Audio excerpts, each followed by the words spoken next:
আমি কিন্তু আপনাদের কাউকে ছাড়বো না। আমি তাদের ঘর বাড়ি সব পুরায়া ছাড়কার করে দেবো, পরিষ্কার ভাবে বলতেছি।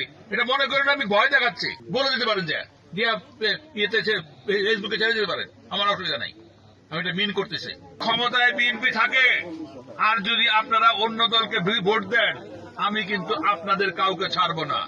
আমি তাদের ঘর বাড়ি সব পুরায়া ছাড়কার করে দেবো, গ্রাম থেকে বের করে দেবো।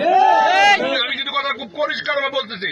এটা মনে করেন আমি ভয় দেখাচ্ছি, আমি পরিষ্কার করে বলেছি। কথা আপনি রেকর্ড করে বলে দিতে পারেন, বলে দিতে পারেন যে দিয়া ইয়েতে ফেসবুকে ছেড়ে দিতে পারেন, আমার অসুবিধা নাই। আমি এটা মিন করতেছি। সুতরাং আমাকে যেন অপমানিত না হইতে হয়। আমি যদি অপমানিত হই, সে অপমানের শোধ কিন্তু আমি ওইভাবেই নেবো। কিন্তু ঠিক আছে না? আপনারা কি আমার অপমানিত হয়ে দেবেন? তাহলে সবাই কিন্তু 12ই ফেব্রুয়ারি তারিখে ট্রাক মার্কায় ভোট দিয়া জয়যুক্ত করবেন।